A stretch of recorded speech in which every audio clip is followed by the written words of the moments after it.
So let's talk about Elon Musk. Well, last night after we went off the air, so like right around the same time as we were going off the air last night, Elon Musk drops a bombshell story admitting that Twitter was actively involved in undermining the 2022 elections in the United States.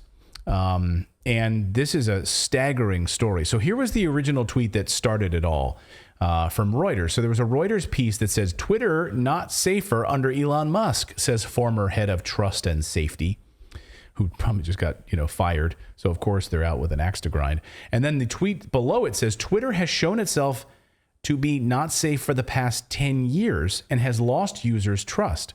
The past team of trust and safety is a disgrace, so it doesn't have any right to judge what is being done now.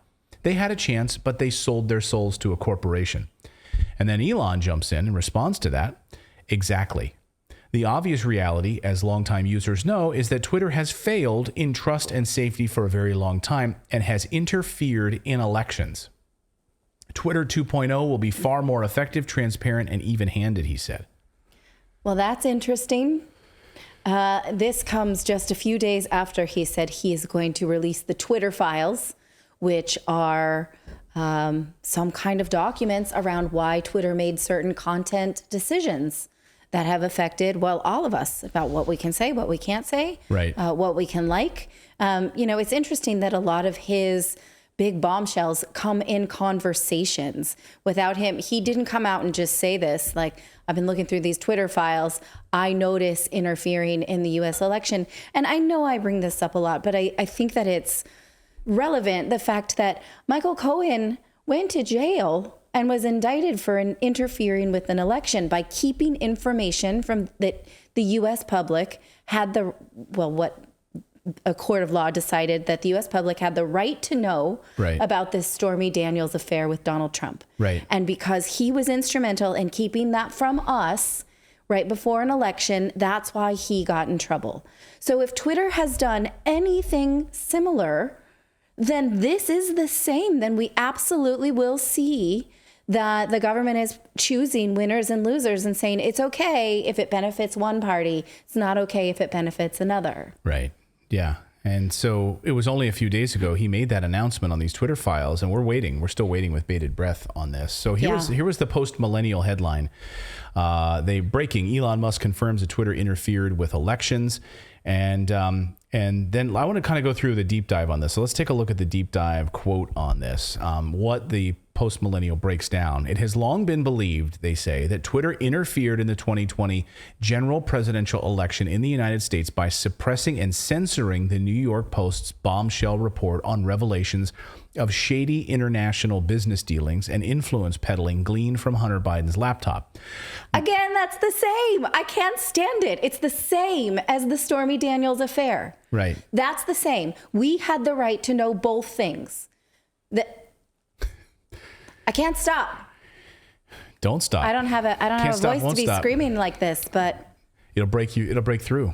Musk vowed to make public the internal conversations had at Twitter in 2020 regarding that censorship, which polling later showed did have an effect on the election, as voters said they may not have voted for Joe Biden had they known about the reports of influence peddling in the Biden family.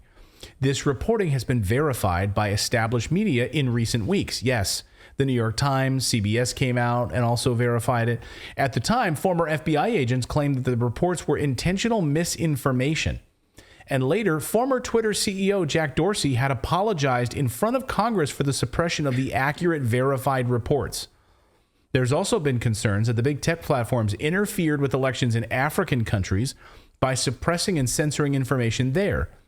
Bloomberg reported in 2020 that social media platforms were cracking down on election-related content in Guinea due to concerns that the existing government was using these platforms to spread misinformation. So the White House has been pushing the idea that under Elon Musk, things are, it's troubling, right? That Twitter is now becoming a place of hate speech and violent rhetoric. The mainstream media won't like this statistic, which came out over the past few days. The amount of hate speech on Twitter has actually dropped dramatically under Elon Musk.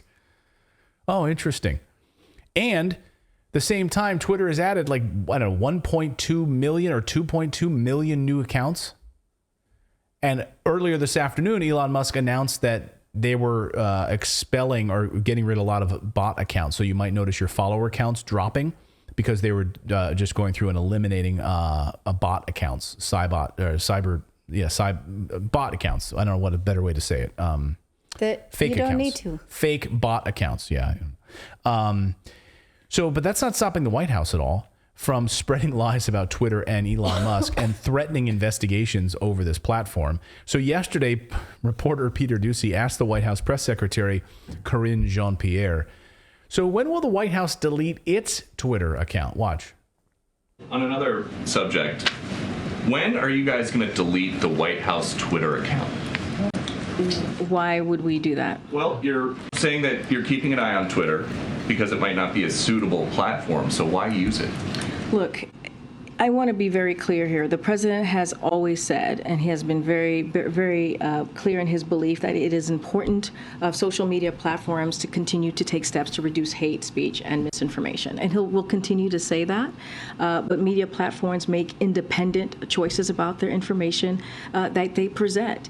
And so, look, I don't have anything to share on any policy or any changes that we will be making. We have multiple platforms, as you know, that we utilize to communicate with the American people. No, they don't make independent choices about what to censor.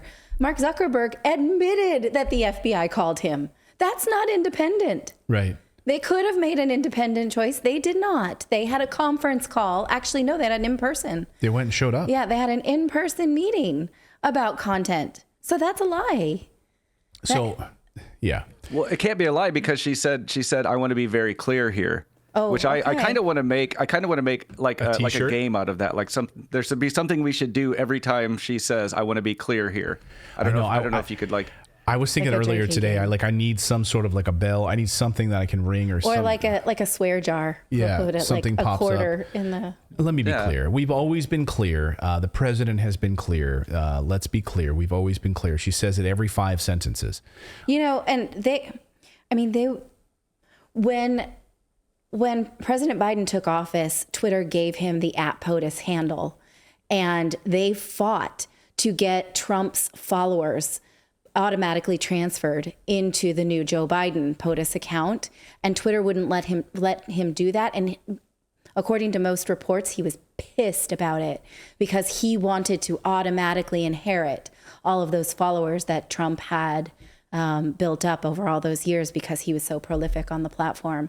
And Twitter wouldn't let him have his way. So there's absolutely no way they would give up this @POTUS handle and just let it go. Right. I'd take it. I don't know what I'd do with it. I don't tweet a lot. You know what I do on Twitter is I read things that get me fired up and I scream about it. And then I type something and then I delete it. And then you don't actually publish it. Yeah. So these clowns in Washington can't explain why they're going after Elon Musk. Like, they really can't. And so Martha McCallum did a fantastic job. And this interview is about 5 minutes, so I'm going to interrupt it a little bit here. I cut off a little bit. But she talks with John Kirby from the White House, and she lays into him about this hypocrisy about Twitter and Elon Musk and Apple blocking the ability for protesters in China to access the airdrop feature. Why go after Elon Musk and not go after Apple? We did a whole segment on that last night. You should see it. Pretty amazing. So here is Martha McCallum going after John Kirby. Watch this gem. This is an interesting situation that has developed with Apple. And I want to start there and get your take on what Apple is doing, because they have restricted, which is what the Chinese government wants, some use of airdrop ability from iPhone to iPhone, because they're cutting the service down. And this is the way the protesters are communicating with each other. What does the White House, what do you say to Apple about helping the Chinese government to keep their people under control? Well, look, in general, and we've been clear about this all around the world, we want individual citizens, no matter what government they live under, to be able to communicate freely and openly, transparently and reliably. And we've made that clear with respect to Iran, and we certainly continue to make that clear here with respect to China. Have you made that clear to Apple? Apple's a private company, Martha. They have to make decisions, and they have to speak for those decisions. But here at the White House, here in the administration, we want to see that individual citizens, whether they're protesting or not, but in this case, I know that's the context we're talking about, are able to communicate freely and openly. First of all, Apple is not. Why not say something to Apple? Because we were just. Apple's not a private company. Apple's a public company. Twitter, by the way, is a private company. Elon Musk bought the company and took it from being public to private. Just a little. We want to put that little fact in there for you, John Kirby. Told the other day that the White House is keeping an eye on Elon Musk and Twitter. So why would you say that from the podium? You didn't say it, but Karine Jean-Pierre said it, and not call Apple out for helping the Chinese government to suppress their own people's ability to communicate? Again, I think we've been very clear and consistent on this. Certainly publicly, we've been very open about our desires to be able to see citizens communicate. And Apple, if this is a decision that they're making, then they should have to speak to that. But we can't, and we aren't in the business of telling private companies how to execute their initiatives. Yeah, but Twitter's a private company too. So why is Twitter getting one treatment and Apple's getting another? Is my question. Well, these are completely two different circumstances. You're talking about the potential. Well, you're talking about the potential for perhaps foreign investment and involvement in the management of Twitter. That's a different issue than what we're talking about here, which is a business decision by Apple with respect to how one of their applications is being utilized. Certainly, they're getting influenced by a foreign government, and that government is China. And Apple's policies, they've changed policies specifically for China when it comes to what they put on their phones. Right. I mean, that seems like something that the White House ought to be able to keep an eye on. I certainly think that's a fair question to ask Apple and try to make them communicate why they did this. But I'm asking, has the White House done that? Have you reached out to them as a matter of national security, since we obviously have national security concerns with China, who they seem to be aiding in this process? Sure. I don't have any communications to speak to specifically with Apple executives. Again, it's a private company. They make these policies. And again, it's a public company. Sorry. They should have to answer for that. What we want to see is that citizens are reliably able to communicate, whether it's a time of crisis or not.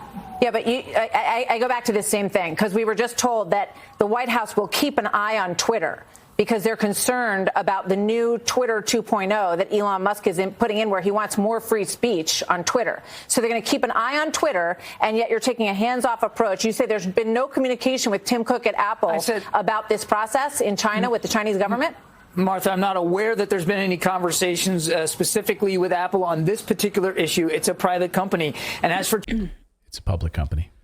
Twitter, again, Martha, these are apples and oranges. We're talking about potential foreign investment issues, and I have nothing to report in terms of any investigations in that regard. But that was the general concern with respect to Mr. Musk's purchase of Twitter. This is a different issue. This is a policy issue inside of Apple. They both involve foreign governments, I would argue. So, we can circle back around on that. I want to ask you one more question here, and we're going to get to this a little bit later as well. Elon Musk has just come out and said, and by the way, I just want to point out that Elon Musk helped protesters in Iran and in Ukraine by getting Starlink up and working. So he did the absolute opposite of what Tim Cook at Apple is doing right now. But I want to get your attention to this. He says the obvious reality, as longtime users know, is that Twitter has failed in trust and safety for a very long time and has interfered in elections. Twitter 2.0 will be far more effective, transparent, and even-handed. He's been talking about opening up the communications that existed between entities, perhaps even the U.S. government, perhaps even the White House, and Twitter about suppressing the Hunter Biden story. Are you concerned at all? Are you aware of any communications between the government and Twitter to say, put a handle on this story, and it was suppressed? We know that Facebook said that there was interaction between some government officials and them about being very cautious about this Hunter Biden story right before the election. I'm certainly not aware of any conversations or dialogue in that respect, Martha, no. So, what do you say about the fact that he says that there was interference in the election? Because I know that the president has been very passionate about threats to democracy and freedom in our elections. So if he's saying there's a concern that Twitter has interfered in elections, I would assume that would be a concern of yours and the White House's as well. Well, certainly we want to make sure that our elections are free and fair and open and transparent, and any threat to that obviously is a concern of ours. I'm not aware of exactly what Mr. Musk is speaking about here. I look forward to getting more information about that so we can better understand what he's alleging here. But obviously we want our elections to be free and fair and open, and we know that social media in general was capitalized on from the Russians in particular in 2016, and they tried it in 2018, and they attempted to do it again in 2020, and they claimed that they were working to try to interfere with our election that we just had, the midterm. So we're always watchful for foreign interference, and certainly social media is a venue through which bad actors can try to do that. But I'm just not familiar enough with what Mr. Musk is talking about here. I just don't know. What he's talking about. And you want me to be interested in that? Yes, I am. Yes. I'm interested. You're right. I'm interested because it's only the Russians. It's always Putin. But I'm sorry, didn't the FBI literally go to meet with Mark Zuckerberg and tell them not to look out for a story from the New York Post about Hunter Biden's laptop? And was that the Russians? Or was that our own American intelligence community that went and interfered in the election? Maybe it was FBI agents with Russian ancestry. Right. They had Russian blood. They went on Ancestry.com like, oh. That person has Russian in their blood. Like 0.5%. It counts. Oh, Aunt Olga, she was from Moscow. Unbelievable. So we'll see more about this. I mean, we're waiting on these Twitter files. We're going to wait to see what this actual interference looks like, but it's going to be juicy, and we are just sort of sitting by, waiting to see this. I hate waiting. I know. Well, in the meantime, you could wait. You could watch Alex Jones' 3-hour interview with Ye and Nick Fuentes today. That was apparently 3 hours. And did someone say 65 million people watched it? I don't know if that's really. I saw someone say 65 million. That sounds unbelievable. I missed that one because I've been watching the Royals kind of walk around Boston. Yeah. That's. I mean, the baseball team? No. The Royals. Kansas City Prince Royals. and Princess of Wales. No, but think I just about want this. to see what she's wearing. So they get on their show, they get about 100,000 views, and because they've been banned and censored everywhere, right? So 65 million tuned in. I would love to see that number. That's crazy. That's amazing if it is. I would love to see that. For 3 hours, apparently they let him speak. So we'll see.